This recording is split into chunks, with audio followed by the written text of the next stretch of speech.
Hello everyone, welcome to Rohit study IQ GK. तो आधुनिक भारत की इस सीरीज में आज हम लोग पढ़ेंगे असहयोग आंदोलन, non cooperation movement. Non cooperation movement Gandhi ji ने 1920 से लेकर 1922 तक चलाया था और ये गांधी जी का भारत में पहला जन आंदोलन था।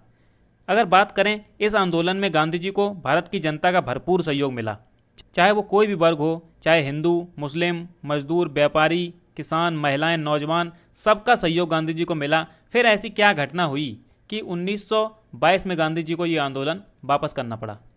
ये आंदोलन 1922 में गांधी जी ने स्थगित कर दिया था। तो चलिए वीडियो को शुरू करते हैं और देखते हैं ऐसा क्यों हुआ था। लेकिन वीडियो को शुरू करने से पहले मैं आपसे एक क्वेश्चन पूछता हूँ कि ब्रिटिश सरकार ने महात्मा गांधी को एक उपाधि दी थी, वो उपाधि गांधी जी ने असहयोग आंदोलन के टाइम पे वापस कर दी थी। ये क्वेश्चन कई बार पेपर में पूछा गया है। तो आपके पास क्या ऑप्शन है? हिंद केसरी, केसरे हिंद, राय बहादुर या फिर राइट टच ऑनरविल। ठीक है, ये चार ऑप्शन आपके पास हैं। अगर आपको इसका आंसर पता है तो वीडियो को पॉज कीजिए और कमेंट सेक्शन में इसका आंसर लिखिए। मैं इसका आंसर बताऊंगा वीडियो के लास्ट में। असहयोग आंदोलन। असहयोग आंदोलन शुरू करने से पहले हमें समझना होगा कि ऐसा क्या कारण हुए कि गांधी जी ने यह आंदोलन शुरू किया। तो कोई भी आंदोलन किसी एक कारण पर निर्भर नहीं होता है, बहुत सारे कारण होते हैं। उन कारणों को हम लोग दो पार्ट में डिवाइड कर लेते हैं। एक तो होता है तत्कालीन कारण, तत्कालीन कारण, और दूसरा होता है दीर्घकालीन कारण।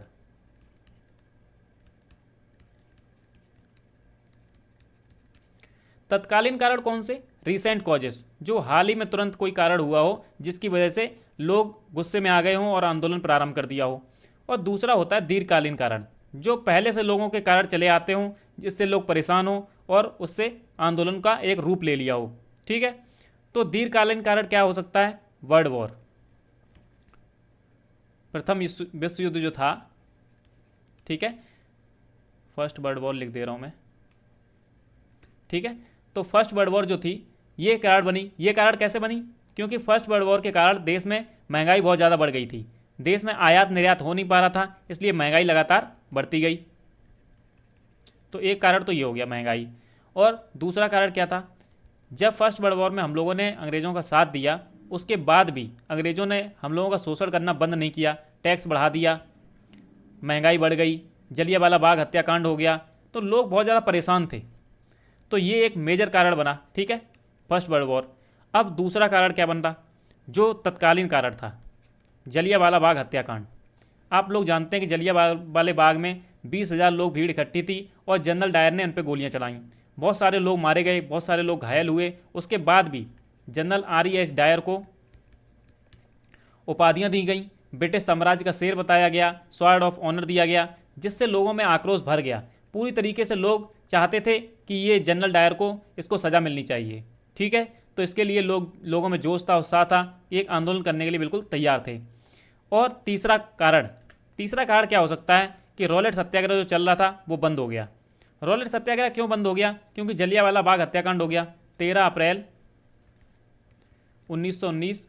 तो गांधी जी को फिर ये 18 अप्रैल 1919 को बंद करना पड़ा। ठीक है, 1919 को ये बंद करना पड़ा रॉलेट सत्याग्रह।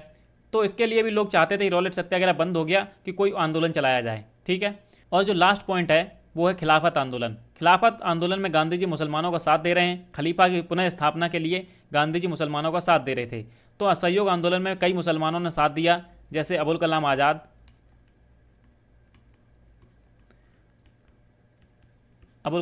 ने साथ दिया, मोहम्मद अली,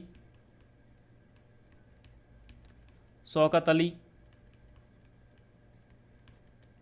ये प्रमुख मुस्लिम लीडर थे जिन्होंने गांधी जी का असहयोग आंदोलन में साथ दिया। तो एक क्वेश्चन पूछा जाता है कि ऐसा कौन सा आंदोलन है जिसमें हिंदू मुस्लिम एकता का सबसे बड़ा प्रतीक माना जाता है? तो पहला आंदोलन है खिलाफत आंदोलन और दूसरा आंदोलन है असहयोग आंदोलन।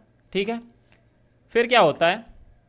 अब ये आंदोलन गांधी जी को शुरू करना था, असहयोग आंदोलन, तो इसके कुछ उद्देश्य बनाए गए कि क्या एम क्या रहेगा। तो पहला एम तो था स्वराज पाना। ठीक है, पहला एम क्या था? स्वराज पाना। और दूसरा था कि जलियांवाला बाग हत्याकांड हुआ था, इसमें जो जनरल डायर को है इसको सज़ा मिलनी चाहिए। ठीक है, तो ये दोनों उद्देश्य के साथ गांधी जी ने आंदोलन को प्रारंभ किया। तो आंदोलन को प्रारंभ करने के लिए गांधी जी ने एक अधिवेशन बुलाया कांग्रेस का, वो था कांग्रेस अधिवेशन 1920। तो ये अधिवेशन कहाँ पे हुआ था? स्थान था कोलकाता। कोलकाता में यह अधिवेशन बुलाया गया, जिसके अध्यक्ष कौन बने? लाला लाजपत राय। लाला लाजपत राय गरम दल के नेता हैं। आपको पता है गरम दल के 3 नेता हैं, प्रमुख 3 लीडर हैं, लाल बाल पाल। लाला लाजपत राय, ठीक है, बाल गंगाधर तिलक और बिपिन चंद्र पाल, 3 लीडर हैं। एक तो यहाँ पे एक क्वेश्चन पूछा जाता है कि गरम दल का ऐसा कौन नेता था जिसने कांग्रेस के अधिवेशन की कभी अध्यक्षता की थी? तो उनका नाम है लाला लाजपत राय, क्योंकि बाल गंगाधर तिलक और बिपिन चंद्र पाल ने कभी भी कांग्रेस के अधिवेशन की अध्यक्षता नहीं की थी। ठीक है, अब यहाँ पे क्या काम हुआ? गांधी जी ने असहयोग आंदोलन का प्रस्ताव यहाँ पे पास करवा लिया, लेकिन काफ़ी विरोध भी हुआ गांधी जी का। काफ़ी विरोध के बाद गांधी जी ने असहयोग आंदोलन का प्रस्ताव पास करा लिया और यहीं पे गांधी जी ने कहा कि 1 वर्ष के भीतर ही मैं आपको स्वराज दिलवा दूंगा। ठीक है, तो ये स्टेटमेंट किसका है? गांधी जी का। ये स्टेटमेंट पूछा भी गया है कि किस आंदोलन में गांधी जी ने कहा था, आप लिख लीजिए। गांधी जी ने कहा था कि 1 वर्ष के भीतर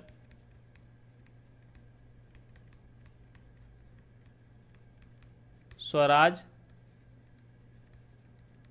दिलवा दूंगा। ठीक है, ये कोट गांधी जी का है। तो ये पूछा जाता है ये किस आंदोलन में गांधी जी ने कहा था? असहयोग आंदोलन में। ठीक है, अब आगे चलते हैं। तो 1 अगस्त 1920 से गांधी जी आंदोलन का प्रारंभ करते हैं और इसी दिन एक घटना हो जाती है, बाल गंगाधर तिलक जो कि गरम दल के नेता थे, इनकी मृत्यु हो जाती है 1 अगस्त के दिन ही।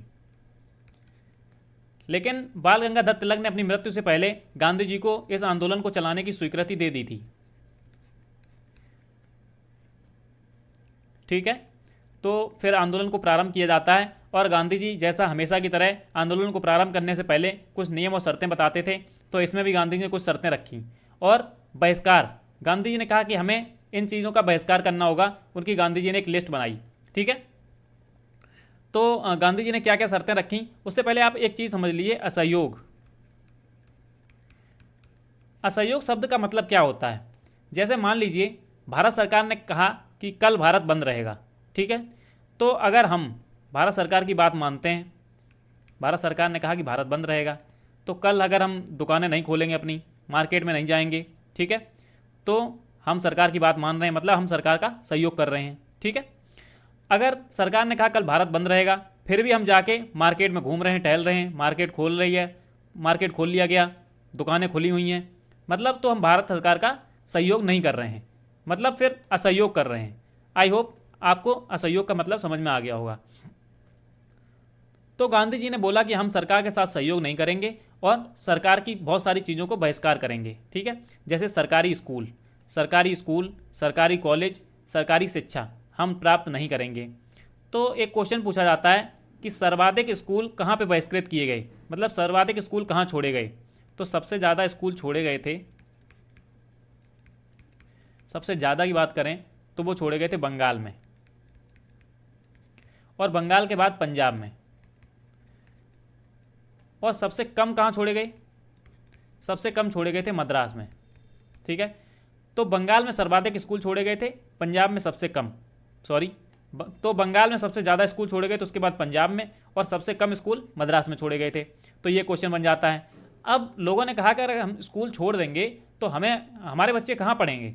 तो गांधी जी ने कहा कि हम अपने खुद के स्कूल बनाने होंगे। जैसे बहुत सारे स्कूलों का निर्माण किया गया, गांव-गांव में छोटे छोटे स्कूल बनाए गए और बड़ी बड़ी यूनिवर्सिटी बनाई गई, जैसे जामिया मिलिया इस्लामिया यूनिवर्सिटी, अलीगढ़ मुस्लिम यूनिवर्सिटी, गुजरात विद्यापीठ, काशी विद्यापीठ, बिहार विद्यापीठ, बहुत सारी विद्यापीठ बनाई गई, है ना। तो ऐसे करके आंदोलन चालू हुआ। दूसरा जो था सरकारी वकालत, गांधी जी ने बोला कि जितने सरकारी वकील हैं वो अपनी वकालत छोड़ दें। तो बहुत सारे वकील वकालत छोड़ के वापस भी आए। उनकी एक लिस्ट है, वो मैं बताऊंगा आपको। ठीक है, अब ये सरकारी नौकरी, गांधी जी ने बोला कि सरकारी नौकरी कोई नहीं करेगा, और जो कर रहा है नौकरी वो भी छोड़ दे। सेना में कोई नया भर्ती नहीं होगा, और सेना में जो लोग नौकरी कर रहे हैं वो भी नौकरी छोड़ दें। गांधी जी ने ऐसा कहा। ठीक है, तो बहुत सारे लोग नौकरी छोड़ के आ गए। उसके बाद इस आंदोलन की जो शुरुआत हुई थी, उपाधियाँ या फिर पदक का जो बहिष्कार करके हुई थी। ठीक है, सबसे पहले गांधी जी ने अपना पदक केसरे हिंद की उपाधि वापस की, केसर ए हिंद।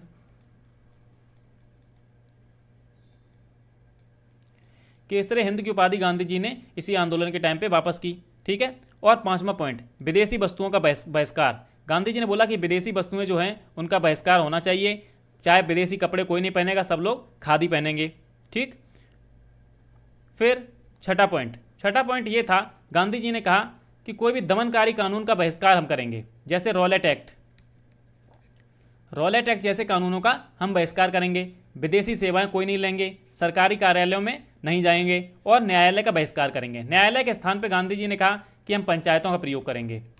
ठीक है, जैसे गांव में छोटे मोटे झगड़े हो जाते हैं तो वो न्यायालय में न जाके अपने गांव की पंचायत में उसका सॉल्यूशन निकालें। और लास्ट पॉइंट जो था कि 1920 के सेंट्रल असेंबली के चुनाव का बहिष्कार गांधी जी ने कहा। गांधी जी ने कहा कि 1920 में जो सेंट्रल असेंबली के चुनाव होने हैं, ये चुनाव किसके थ्रू होने थे? मोंटेगू चेम्सफोर्ड सुधार के तहत। मोंटेगू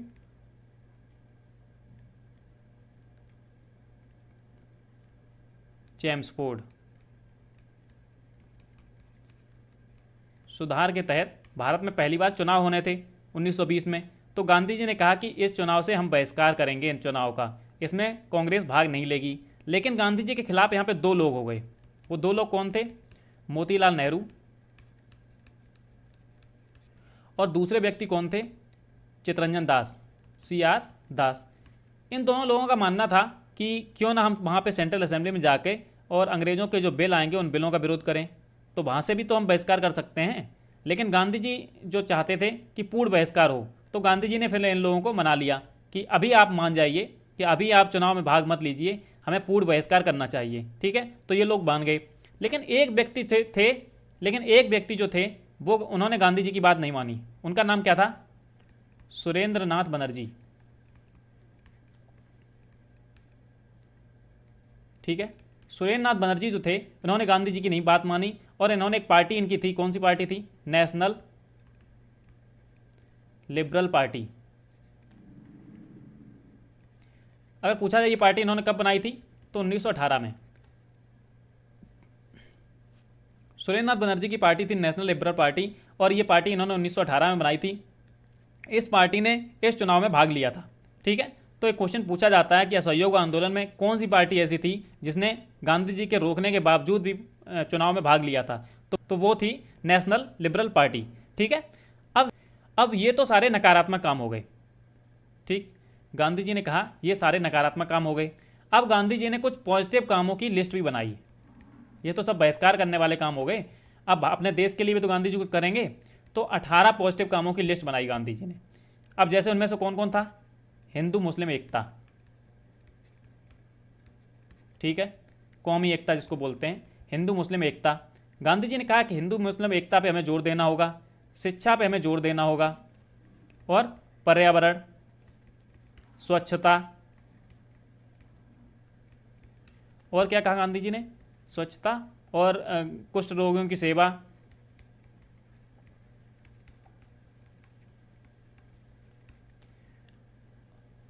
और भी गांधी जी ने कई पॉइंट बताए, मेजर मैं आपको बता दे रहा हूँ। जैसे गांधी जी ने कहा पशुधन की हमें रक्षा करनी होगी, मद्य निषेध पे जोर देना होगा, मतलब शराब नहीं पीनी है, शराब को रोकना है। और क्या गांधी जी ने कहा? शराब के अलावा गांधी जी ने कहा आत्मनिर्भरता, सबसे इंपॉर्टेंट आत्मनिर्भरता, हमें आत्मनिर्भर बनना होगा। तो गांधी जी ने ये सारे पॉइंट क्यों दिए? 18 पॉइंट। कभी पूछा जाए गांधी जी ने कितने पॉजिटिव पॉइंट दिए थे? 18। ठीक है, तो गांधी जी ने ये पॉइंट क्यों दिए, इसके पीछे एक रीज़न था। जैसे मान लीजिए गांधी जी ने जब ये सब विरोध करने के लिए, गांधी जी ने कहा बहिष्कार करने के लिए, आंदोलन करने के लिए, गांधी जी ने कहा जो लोग आंदोलन नहीं कर सकते, जो लोग घर से नहीं जा सकते, लाठी नहीं खा सकते मान लीजिए, या फिर जेल में जो लोग नहीं जा सकते, क्योंकि लोगों के ऊपर जिम्मेदारी होती है, जेल में जाने के लिए अपने परिवार का बोझ कौन संभालेगा फिर उनके।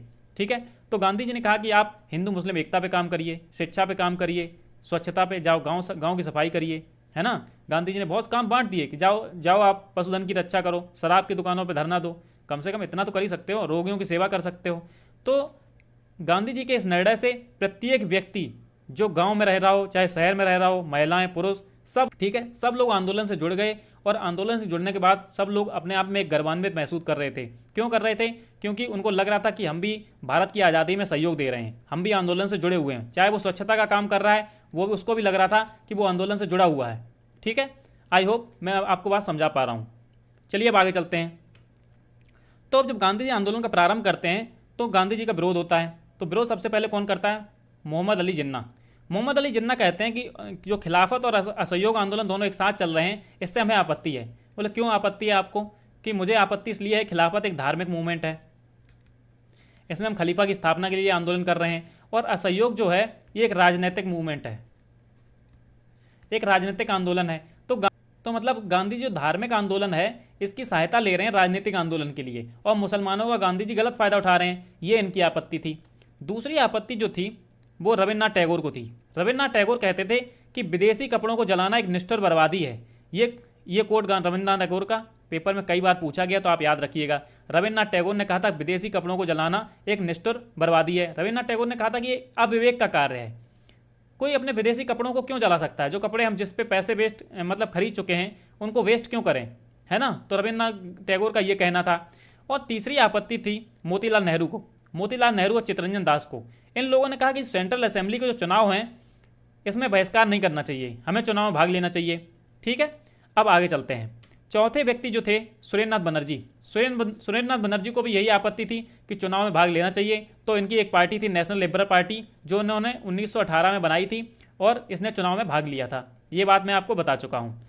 अब इस आंदोलन का प्रारंभ जो हुआ था उपाधियाँ या फिर पदक लौटा के हुआ था। सबसे पहला पदक गांधी जी ने बोर पदक, केसरे हिंद की उपाधि और जुलू पदक, ये गांधी जी ने लौटा के ये आंदोलन की शुरुआत की थी। ठीक है, बोर पदक आप लोग जानते हैं गांधी जी को साउथ अफ्रीका में मिला था। केसरे हिंद की उपाधि गांधी जी को कब दी थी, जब गांधी जी ने 1914 से 1918 में फर्स्ट वर्ल्ड वॉर हुई थी। फर्स्ट वर्ल्ड वॉर के समय गांधी जी ने भारतीय लोगों को भर्ती कराया था फौज में, इसलिए अंग्रेज खुश हो गए थे। ठीक है, तो अंग्रेजों ने खुश होकर गांधी जी को केसरे हिंद की उपाधि दी थी। ये उपाधि गांधी जी ने इसी आंदोलन में वापस कर दी। और जुलू पदक ये भी गांधी जी को साउथ अफ्रीका में मिला था। ठीक, दूसरे व्यक्ति थे जमनालाल बजाज। जमनालाल बजाज को राय बहादुर की उपाधि मिली थी। ये उपाधि जमनालाल बजाज ने इसी आंदोलन के टाइम पे वापस कर दी। ठीक, अब क्या होता है, तिलक जो बाल गंगाधर तिलक थे, बीजी तिलक जो थे, उनके सम्मान में एक तिलक स्वराज फंड की स्थापना की गई। और ये स्थापना कब की गई, 1921 में। और 1921 में 1 करोड़ रुपए चंदे द्वारा जमा हो गए। कितने रुपए जमा हुए, 1 करोड़ रुपए। उस समय की बात है, तो आप सोच सकते हैं कितने लोग इस आंदोलन से जुड़े हुए थे। उस समय 1 करोड़ रुपए जमा हुए थे चंदा द्वारा। ठीक है, और जब 1 करोड़ रुपए जमा हो गए तो उससे 20 लाख चरखे बांटे गए। गांधी जी चाहते थे चरखा ज़्यादा से ज़्यादा लोग चलाएं, खादी का निर्माण करें और अपने बनाए हुए वस्त्र पहनें, हमें किसी विदेशी वस्तु पे डिपेंड नहीं होना है। ठीक है, स्वावलंबी बनाने के लिए गांधी जी ने ये काम किया था। अब देखिए आगे चलते हैं। बहुत सारे लोगों ने वकालत का काम छोड़ा। सरकारी वकील जो थे जैसे चित्तरंजन दास कहाँ के थे, बंगाल के। राजगोपालाचारी मद्रास के वकील थे। मोतीलाल नेहरू और जवाहरलाल नेहरू ये उत्तर प्रदेश के। सरदार वल्लभ भाई पटेल ये कहाँ के थे, और इनके भाई थे विट्ठल पटेल। ठीक है, विट्ठल भाई पटेल। इन दोनों लोगों ने वकालत छोड़ी, गुजरात से थे। और लाला लाजपत राय पंजाब से। तो आप स्टेट वाइज करके याद कर सकते हैं। बंगाल से कौन था, चित्तरंजन दास। राजगोपालाचारी जिनको राजा जी बोलते हैं, ठीक है, मद्रास से। और मोतीलाल नेहरू और जवाहरलाल नेहरू उत्तर प्रदेश से। और सरदार वल्लभ भाई पटेल, विट्ठल भाई पटेल गुजरात से। और लाला लाजपत राय पंजाब से। इन सारे लोगों ने वकालत का काम छोड़ दिया और सारे लोग आंदोलन से जुड़ गए। अब क्या था कि बहुत सारे हिंदी स्कूल खोले गए। कौन कौन से स्कूल खोले गए, जैसे मेजर मैं बता रहा हूँ, काशी विद्यापीठ, गुजरात विद्यापीठ, अलीगढ़ मुस्लिम यूनिवर्सिटी, जामिया मिलिया इस्लामिया यूनिवर्सिटी, ये सब बड़े बड़े जो स्कूल थे ये सब हिंदी स्कूल खोले गए भारतीयों की शिक्षा के लिए। ठीक है, फिर क्या होता है 1920 में ही ड्यूक ऑफ कनाट, ठीक है, ड्यूक ऑफ कनाट भारत में आते हैं और इनका भरपूर विरोध होता है। ड्यूक ऑफ कनाट भारत में आए और इनका भरपूर विरोध किया गया। ठीक है, फिर ये वापस चले जाते हैं। जब ड्यूक ऑफ कनाट वापस चले गए तो वहाँ के प्रिंस जो राजकुमार थे, वहाँ के सम्राट थे, जो उनके पुत्र थे, प्रिंस ऑफ वेल्स, ये 1921 में भारत में आते हैं और इनका भरपूर विरोध किया गया। बम्बई पोर्ट पे इतनी भीड़ इकट्ठी हो गई इनके लिए, इनके विरोध के लिए, कि पुलिस को उन पर गोलीबारी करनी पड़ी। जब पुलिस ने गोलीबारी की तो बहुत सारे लोग मारे गए, बहुत सारे लोग घायल भी हुए। तो गांधी जी ने ये हिंसा के खिलाफ अपने आप को पश्चाताप के लिए गांधी जी ने 5 दिन का उपवास रखा। 5 दिन का उपवास रखा क्योंकि हिंसा हो गई थी। ठीक है, अब सरकार क्या चाहती थी, जो प्रिंस ऑफ वेल्स वहाँ से आए थे इंग्लैंड से, इनका सम्मान किया जाए। लेकिन हम लोग तो आंदोलन कर रहे थे, हम लोगों ने बोला ये अच्छा मौका है कि अब इसमें सरकार पे प्रेशर बनेगा। ठीक है, अगर हम इनका विरोध करते जाएंगे तो प्रेशर बनेगा। तो जहाँ जहाँ ये प्रिंस ऑफ वेल्स गए वहाँ इनका बहुत भयंकर विरोध हुआ। तो सरकार को फिर दमन चक्र चलाना पड़ा और सरकार ने लोग गिरफ्तार करने शुरू किए। ठीक है, तो ये क्वेश्चन पूछा जाता है कि पहले नेता कौन थे जिनको सरकार ने गिरफ्तार किया था इस आंदोलन के दौरान, असहयोग आंदोलन के दौरान। तो उनका नाम क्या था? मोहम्मद अली। मोहम्मद अली को गिरफ्तार किया गया। ये मोहम्मद अली वही व्यक्ति हैं जो खिलाफत आंदोलन के प्रमुख नेता हैं। खिलाफत आंदोलन के दो प्रमुख नेता कौन हैं? मोहम्मद अली और शौकत अली, जिनको अली ब्रदर्स बोलते थे, अली बंधु। ठीक है, तो मोहम्मद अली इनको पहले नेता थे जो इस आंदोलन में गिरफ्तार किए गए। और पहली महिला नेता अगर पूछी जाए तो वो थी बासंती देवी। बासंती देवी पहली महिला नेता थी जो इस आंदोलन में गिरफ्तार की गई। ठीक है, अब ये बासंती देवी कौन है? ये चित्तरंजन दास की पत्नी है। ठीक है, चित्तरंजन दास की पत्नी है, सीआर दास की। ठीक है, अब इनके साथ साथ और भी नेताओं को गिरफ्तार किया गया। जितने बड़े बड़े नेता थे सबको अरेस्ट कर लिया गया। ऐसा कहा जाता है कि लगभग 30,000 से लेकर 35,000 लोग इस आंदोलन में गिरफ्तार किए गए थे। ठीक है, उसमें बड़े बड़े नेता कौन थे? मोतीलाल नेहरू, लाला लाजपत राय, सी राजगोपालाचारी, अली बंधु, जवाहरलाल नेहरू। ये सब बड़े बड़े मेजर नेता सारे गिरफ्तार कर लिए गए। अब बाहर कौन कौन से नेता बचे हैं? एक तो बचे हैं चित्तरंजन दास और दूसरे व्यक्ति हैं गांधी जी। दो नेता बाहर बचे हुए हैं, लेकिन सरकार अभी भी दबाव में है क्योंकि प्रिंस ऑफ वेल्स जहां भी जा रहे हैं उनका विरोध हो रहा है। तो सरकार अब एक योजना बनाती है। क्या योजना बनाती है?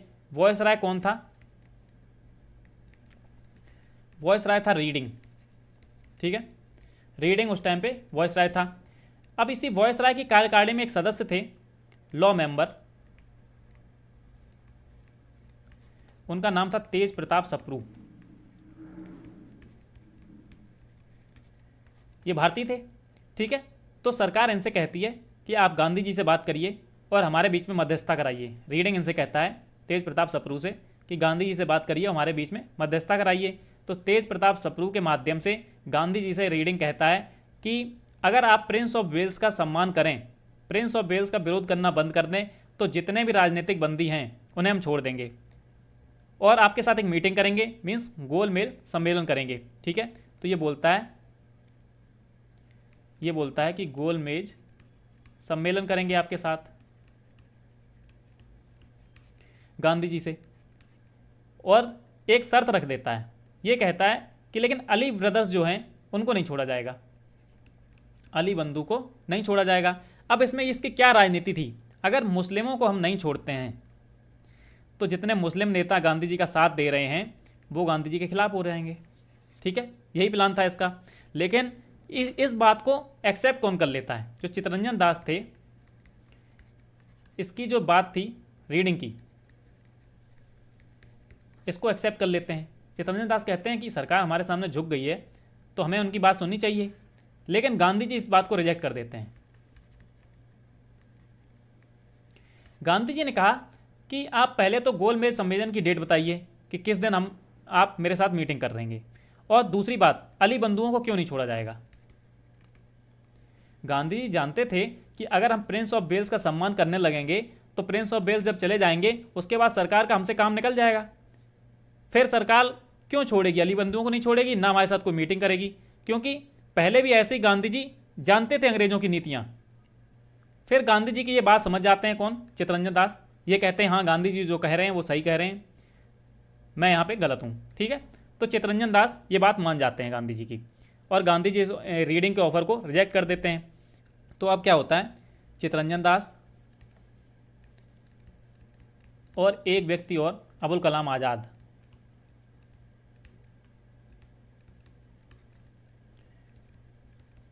ये दोनों लोग मिलके जब कोलकाता में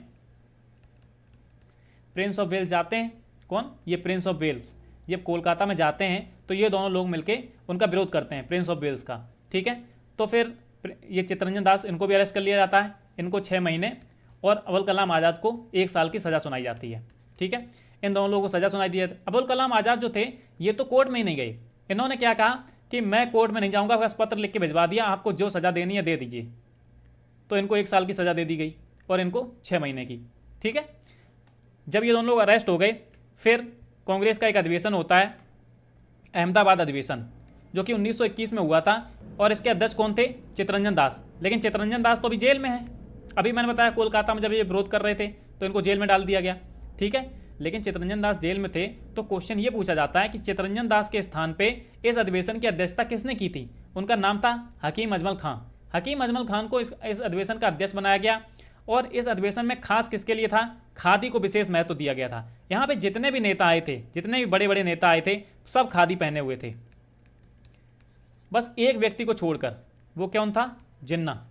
जिन्ना खादी नहीं पहने थे, जिन्ना अपने जो अपनी पोशाक थी वही पहने हुए थे, सूट बूट और टाई में आए थे जिन्ना। लेकिन ये जिन्ना का लास्ट अधिवेशन था कांग्रेस में, जिन्ना का ये लास्ट अधिवेशन था जिसमें जिन्ना सम्मिलित हुए। ठीक है, इसके बाद इन्होंने केवल अपनी मुस्लिम लीग के लिए काम किया, कभी कांग्रेस के अधिवेशन में नहीं शामिल हुए। ठीक है, तो जिन्ना भी इसमें शामिल हुए थे अधिवेशन में। अब इस अधिवेशन से और दो तीन जुड़ी हुई बातें हैं, जैसे हकीम अजमल खां। हकीम अजमल खां ने यहाँ पे सबसे पहले उर्दू में भाषण दिया था। तो कांग्रेस के कोई अधिवेशन पहला अधिवेशन था जहाँ पे उर्दू में भाषण दिया गया था। इस अधिवेशन में कहा जाता है इतनी भीड़ हो गई थी कि कुर्सियाँ खाली करनी पड़ी, कुर्सियाँ हटानी पड़ी थी, लोग बन नहीं रहे थे तो कुर्सियाँ हटानी पड़ी, भीड़ ऐसे ही खड़ी हुई थी। और भीड़ का कारण भी था क्योंकि आंदोलन चल रहा था, सारे नेता बड़े हो गए थे। और यहाँ पे मेन लीडर कौन थे इस आंदोलन में, इस अधिवेशन में, गांधी जी। गांधी जी को देखने के लिए, गांधी जी को सुनने के लिए भीड़ इतनी ज़्यादा आई थी कि लोग यहाँ पे बन नहीं रहे थे। एक और चीज़ थी, यहाँ पे गांधी जी ने, इस अधिवेशन से पहले गांधी जी ने कांग्रेस का जो सदस्यता शुल्क था, कांग्रेस का सदस्यता शुल्क वो कम करके कितना कर दिया था, केवल मात्र 4 आना। यहाँ चल नहीं रहा है, 4 आना। ठीक है, 4 आना सदस्यता शुल्क कर दिया था गांधी जी ने। और यहाँ पे क्या हुआ, सब लोगों ने चरखा चलाया। इसी अधिवेशन में सब लोगों ने चरखा चलाया, मतलब सब लोगों ने नहीं, जितने बड़े बड़े लीडर थे उन सब लोगों ने चरखा भी चलाया यहाँ पे। ठीक है, गांधी जी ने चरखा भी, जिन्ना ने नहीं चलाया था, तो इसमें आप जिन्ना को कह सकते हैं, जिन्ना ने यहाँ पे चरखा भी नहीं चलाया था। ठीक है, फिर क्या होता है, गांधी जी यहाँ से चले जाते हैं कहाँ पे, बारदौली। चलिए आगे बताता हूँ। अब इस घटना से पहले, चौरा चौरी कांड से पहले एक बात समझ लीजिए, गांधी जी अभी कहाँ पे हैं, बारदौली में। ठीक है, बारदौली में गांधी जी पहुँचते हैं और डेट क्या है, 1 फरवरी 1922। 1 फरवरी 1922 को गांधी जी घोषणा करते हैं कि असहयोग आंदोलन से हमें जो चाहते थे हम लोग, वो हमें नहीं मिल पा रहा है, हमें स्वराज की प्राप्ति नहीं हो पा रही है। हम सरकार को 1 सप्ताह का समय देते हैं, अगर सरकार ने हमारी बातें नहीं सुनी, हमारी मांगें नहीं सुनी, तो हम 1 हफ्ते बाद सविनय अवज्ञा आंदोलन प्रारंभ करेंगे। सविनय अवज्ञा आंदोलन प्रारंभ करेंगे, गांधी जी ने ये कह दिया। ठीक है, अब सविनय अवज्ञा का मतलब क्या होता है, सविनय अवज्ञा का मतलब होता है टैक्स ना देना, लगान नहीं देना। ठीक है, लगान या टैक्स नहीं देना, या फिर विनम्रतापूर्ण किसी कानून को तोड़ना। ठीक है, तो सविनय अवज्ञा का मतलब क्या होता है, लगान या टैक्स न देना, या फिर विनम्रतापूर्ण मतलब हाथ जोड़कर किसी भी कानून को तोड़ना। तो गांधी जी ने कहा था कि हम अगर ये असहयोग आंदोलन से सरकार नहीं मानती है तो हम सविनय अवज्ञा आंदोलन चालू करेंगे। 1 हफ्ते का समय दिया। लेकिन गांधी जी की जैसे ही ये बात सुनी तो एक आंध्र प्रदेश राज्य का एक जिला है गुंटूर। ठीक है, गुंटूर नामक जगह पे लोगों ने टैक्स देना बंद कर दिया। गांधी जी को जब ये बात पता चली, गांधी बहुत नाराज हुए। गांधी जी बोला, अरे आप लोग टैक्स क्यों नहीं दे रहे हैं, टैक्स दीजिए, 1 हफ्ते का समय दिया अभी मैंने सरकार को। ठीक है, तो ये क्वेश्चन भी बन जाता है कि असहयोग आंदोलन के टाइम पे किसने टैक्स देना बंद कर दिया था, गुंटूर के लोगों ने टैक्स देना बंद कर दिया था। फिर क्या हो जाता है, एक घटना हो जाती है चौरा चौरी कांड, 5 फरवरी 1922 को। 5 फरवरी 1922 को एक घटना हो गई उत्तर प्रदेश के गोरखपुर में। यहाँ का नेता कौन था, भगवान अहीर। भगवान अहीर यहाँ का नेतृत्व कर रहे थे और कोई बड़ा नेता यहाँ पे नहीं था। भगवान अहीर के अलावा कोई बड़ा नेता नहीं था। यहाँ क्या होता है, 2000 लोग शराब की दुकान पे बैठ के धरना दे रहे थे, शांति से बैठे थे, कोई दिक्कत नहीं थी। लेकिन पुलिस वाले आते हैं और इनमें से 3 लोगों को गोली मार देते हैं। जब 3 लोगों को गोली मारी तो ये भीड़ उग्र हो गई। और भीड़ क्या करती है, एक दरोगा, एक थानेदार और 21 सिपाही, इन लोगों को एक थाने में बंद करके मिट्टी का तेल डालकर आग लगा देती है और इनको जिंदा जला दिया। मतलब 22 लोगों को भीड़ ने जिंदा जला दिया। तो जब ये घटना गांधी जी को पता चलती है, गांधी जी इस समय कहाँ पे हैं, बारदौली में। ठीक है, गांधी जी बारदौली में हैं। तो क्या होता है, गांधी जी को कब ये बात पता चलती है, 8 फरवरी, डेट ये इंपॉर्टेंट है। 8 फरवरी 1922 को गांधी जी को जब ये पता चला, और गांधी जी को कौन बताता है, उनके पुत्र देवदास। ठीक है, देवदास जाके गांधी जी को इस घटना के बारे में बताते हैं और गांधी जी डिसीजन लेते हैं कि हमें ये आंदोलन बंद करना पड़ेगा।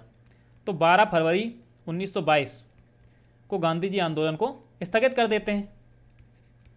ठीक है, वही मैंने लिखा है कि 8 फरवरी को गांधी जी को बारदौली में यह समाचार मिला और 12 फरवरी 1922 को गांधी जी ने आंदोलन बंद कर दिया या फिर स्थगित कर दिया। अब गांधी जी ने यह आंदोलन क्यों स्थगित किया, इसके पीछे भी कई रीजन बताए जाते हैं।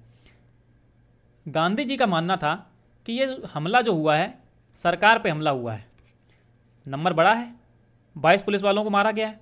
ठीक है, तो अब जब सरकार पे हमने हमला किया है, देखिए इससे पहले गोलीबारी हो चुकी है 1921 की, जब प्रिंस ऑफ वेल्स आए थे बम्बई पे, लोग मारे गए, लेकिन तब गांधी जी ने कहा तब सरकार पे हमला नहीं था, तब सरकार ने गोलियां चलाई, तो आंदोलन हिंसक जरूर हुआ था, लेकिन तब गांधी जी ने आंदोलन बंद नहीं किया, लेकिन यहाँ पे सरकार पे हमला था। गांधी जी जानते थे अगर हमने सरकार पे हमला किया है तो सरकार इसका बदला जरूर लेगी और सरकार ऐसा दमन चक्र चलाएगी जिससे लोग मारे जाएंगे। जब लोग मारे जाएंगे तो जब लोग मरेंगे तो फिर आंदोलन सक्सेसफुल भी नहीं हुआ है अभी तक। ठीक है, तो अगर लोगों को मार खाएंगे लोग, तो जब मैं दोबारा लोगों को बुलाऊंगा तो लोग आंदोलन करने आएंगे, कभी नहीं आएंगे।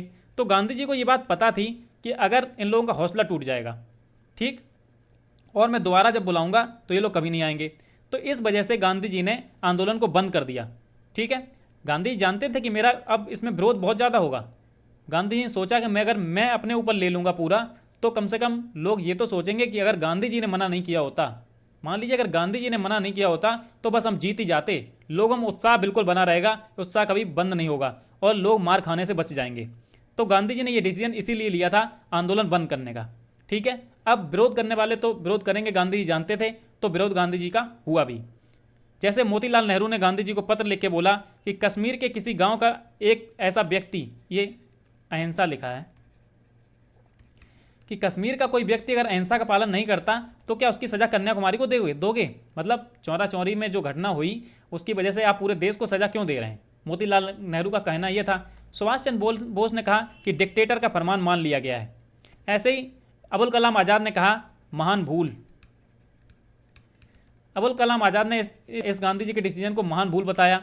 और भी स्टेटमेंट हैं, जैसे चित्तरंजन दास ने कहा था गांधी जी शुरुआत में तो बहुत कुशलता से आंदोलन करते हैं लेकिन बाद में अपने हाथ पीछे खींच लेते हैं। ठीक है, तो ये स्टेटमेंट जितने हैं सारे इंपॉर्टेंट हैं, आप इनको नोट कर लीजिएगा।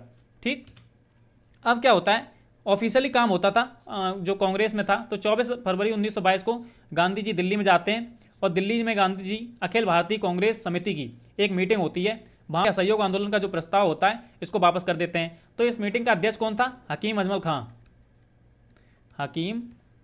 अजमल खां, ये अध्यक्ष थे वहाँ के। अब लेकिन इतना बड़ा डिसीजन लेना था तो इनकी तबीयत खराब हो गई। इन्होंने बोला कि अब मैं अध्यक्ष पद त्याग रहा हूँ, अब जो कुछ है सर्वे सर्वा गांधी जी हैं, गांधी जी को मैं अध्यक्ष बनाता हूँ।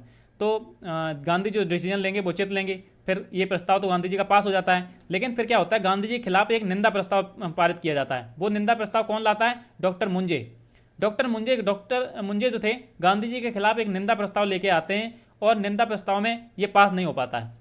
गांधी जी के खिलाफ ये निंदा प्रस्ताव जो डॉक्टर मुंजे लाए थे ये पास नहीं हो पाता है, लेकिन गांधी जी जो प्रस्ताव लाए थे असहयोग आंदोलन को वापस करने का, तो वो प्रस्ताव पास हो गया। ठीक है, फिर क्या होता है, 10 मार्च 1922 को गांधी जी को गिरफ्तार कर लिया जाता है। अंग्रेज समझ जाते हैं कि गांधी जी इस समय कमज़ोर हैं, गांधी जी का पूरे देश में विरोध हो रहा है, तो ये अच्छा मौका है कि गांधी जी को गिरफ्तार कर लिया जाए। अब क्या बहाना बनाते हैं अंग्रेज? गांधी जी ने यंग इंडिया पत्रिका, आप लोग जानते हैं गांधी जी की थी, तो यंग इंडिया पत्रिका में लिखे लेखों के आधार पर गांधी जी को अरेस्ट कर लिया गया। ठीक है, अरेस्ट करने के बाद गांधी जी को कि ये आप ही के खिलाफ, आप ही के भड़काने से चौरा चौरी कांड हुआ है, बहुत सारे इन पे ऐसे ही मतलब चार्जेस लगा दिए गए और 6 साल की इनको सज़ा सुना दी गई। लेकिन आप सोच रहे होंगे 6 साल की सज़ा सुना दी तो गांधी जी तो 1924 में बाहर आ गए थे जेल से। 1924 में गांधी जी ने बेलगांव कर्नाटक, आप जानते हैं, में कांग्रेस के अध्यक्ष की अध्यक्षता की थी। ठीक है, तो क्या होता है, यरवदा जेल में इनको बंद किया जाता है, लेकिन 21 दिन की भूख हड़ताल रखते हैं गांधी जेल के प्रशासन के खिलाफ। ठीक है, और 2 वर्ष के बाद ही 5 फरवरी 1924 को गांधी जी रिहा हो जाते हैं। ठीक है, स्वास्थ्य कारणों की वजह से गांधी जी का एक ऑपरेशन हुआ था, उसकी वजह से गांधी जी को जेल से बाहर निकाल दिया जाता है। तो यहीं पे असहयोग आंदोलन समाप्त होता है। उसके बाद गांधी जी 1930 में सविनय अवज्ञा आंदोलन प्रारंभ करते हैं, तो वो हम नेक्स्ट लेक्चर में देखेंगे। ठीक है, तो हम अपने क्वेश्चन पे चलते हैं कि महात्मा गांधी को जो उपाधि मिली थी, कौन सी? केसरे हिंद की उपाधि मिली थी। तो गांधी जी ने केसरे हिंद और कौन सी? जुलू पदक, और एक और उपाधि थी गांधी जी की, कौन सी? Bore medal. ठीक है, बोर मेडल जो था गांधी जी का, ये भी गांधी जी वापस किया था। इसके अलावा राय बहादुर की उपाधि किसने वापस की थी, ये आप कमेंट बॉक्स में बताइए कि असहयोग आंदोलन के टाइम पे राय बहादुर की उपाधि किसने वापस की थी। ठीक है, तो आई होप आपको लेक्चर अच्छा लगा हो, तो चैनल को सब्सक्राइब कर लीजिए और वीडियो को बिल्कुल लाइक तो कीजिए ही, और ज़्यादा से ज़्यादा इस वीडियो को शेयर कीजिए, क्योंकि आप जब तक शेयर नहीं करेंगे तब तक हम ज़्यादा से ज़्यादा लोग नहीं जुड़ पाएंगे चैनल पे। ठीक है, तो ज़्यादा से ज़्यादा लोगों को चैनल पर जोड़िए, और रोहित स्टडी IQ GK देखने के लिए धन्यवाद।